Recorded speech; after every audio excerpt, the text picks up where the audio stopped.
Do not make this critical mistake when you're hiring a realtor.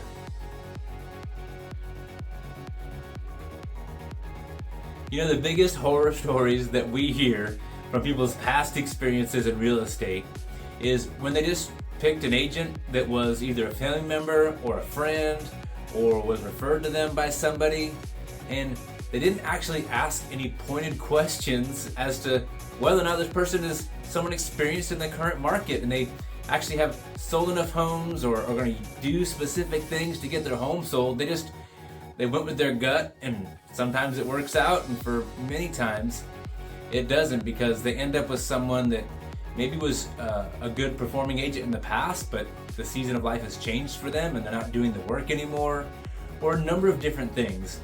A client came to us just recently who had this similar experience. He went with an agent who had been selling lots of homes in the neighborhood in the past and had a previous track record, and so he thought, well, I'm just going to use that person. And unfortunately, his home sat on the market for months, right about 8 months in particular. It was way overpriced, and by his own words, there was little to no marketing done to get his home sold. In fact, he came to us because we were helping a family member of his sell their home, and they were saying all the things that we did to get their home sold and how quickly we got it under contract.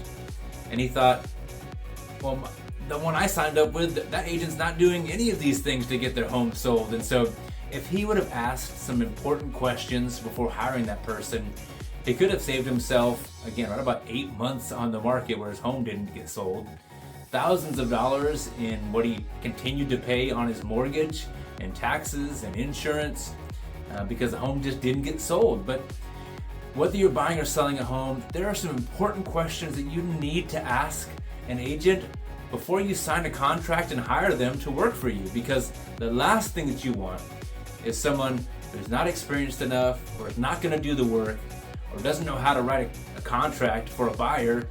It's actually going to get under. It's actually a seller is going to accept, because there are specific terms and things that need to be in an offer that, when competing or when knowing the conditions of the current market, that if they aren't in there, you're never going to get under contract on a home. So I've got 3 questions today that you need to be asking a real estate agent before you hire them. Okay, so the first question that you should be asking anyone that's going to consider buying or selling a home for you is this: how will you leverage the current market conditions to help me either sell or buy a home? This question really gets to the root of it, and you're going to find out very fast what, if any, work that realtor is going to do to get your home under contract on the sell side, or help you find the right home and then negotiate to get you the best deal on that home. And so make sure and watch out for just canned answers. It's very easy to just throw some things out there as an agent and not have action steps and a plan specific to the conditions of the current market. So make sure that they're sharing specific details with you that will help you to get under contract on your home. What's the plan? Ideally, this should be written out. There should be some kind of material that they're able to present to you, because if they haven't articulated it on some kind of document, then it's just up in their head and they're kind of flying from one step to the next and sometimes skipping some steps. And so make sure that you're asking them how they're going to leverage the current market and what that looks like for you as a seller or a buyer. Because if they're not going to do the work, here's the thing: the market is such now that you can't just put a home on the market and going to get 10 offers right away on it. The market's changed substantially, and the herd is starting to begin to get thinned out in the world of real estate agents.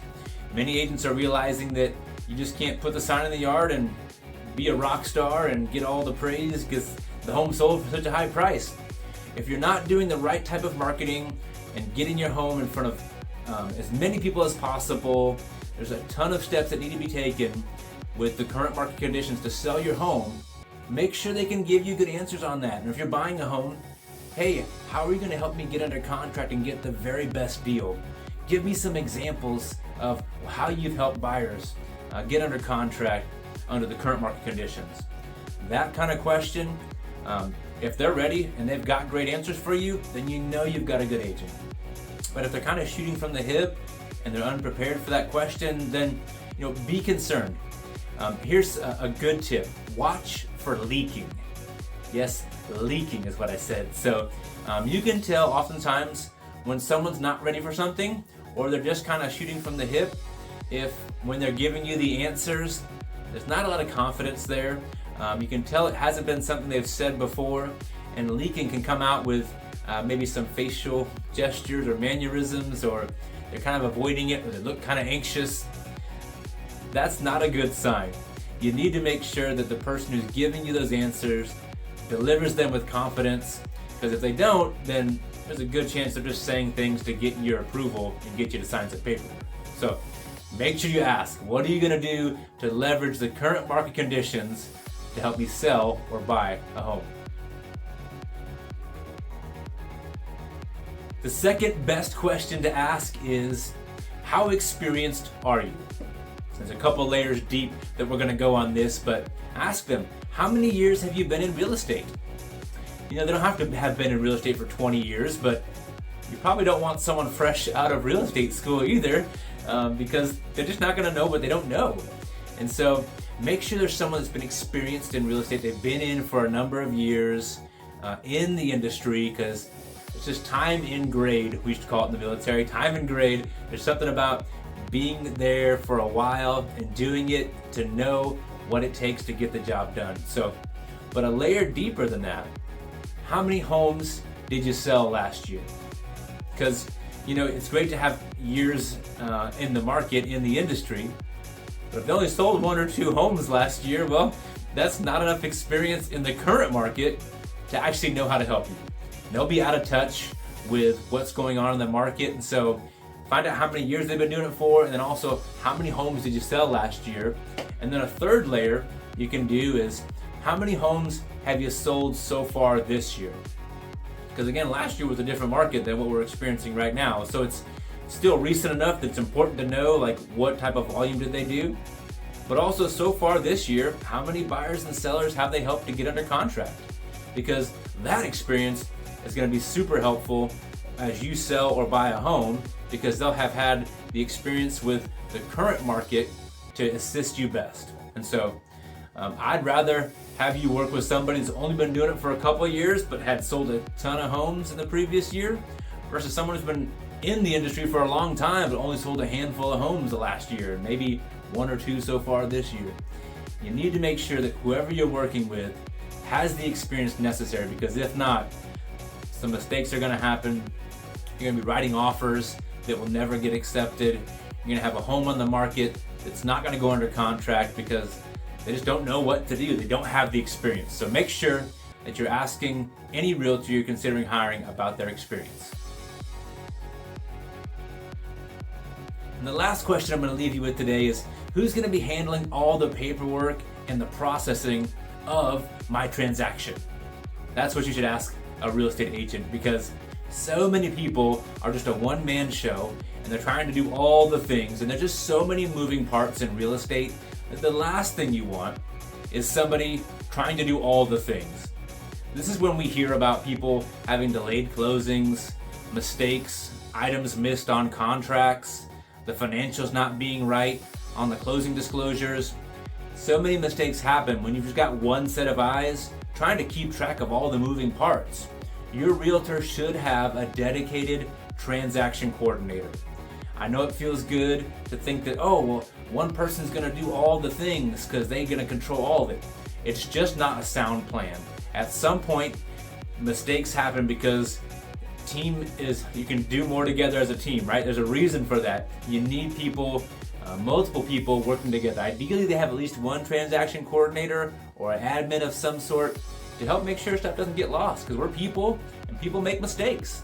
And the more eyes you have on your transaction, the more people that you have moving things forward for you, the better off you'll be. So ask them, who's going to be handling the processing of my paperwork, the transaction, every contract we write. We've got 2 sets of eyes to look on it, because we want to make sure no mistakes are made. And when we're submitting it, that human error doesn't play a role, and that we've got double checked on everything all through the process. So make sure when you're interviewing an agent, how are they going to help you with the transaction coordination process so that no mistakes are made. Well, I hope this video has been helpful for you. Stay tuned next week because we're going to help you find out how to lower your homeowner's insurance. Prices have been going through the roof, pun intended, with homeowners insurance policies. And so there are some things that you can do right now to help lower that homeowner's insurance and your monthly payment. So check out next week's video. We're going to help you to do that. Well, my name is Jim Hare. I'm the owner of Hare Homes Realty Group with Keller Williams Greater Omaha.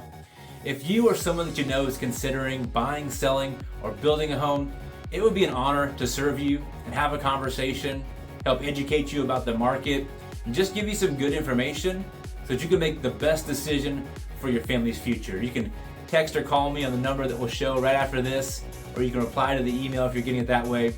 It would be an honor to serve you or someone that you know.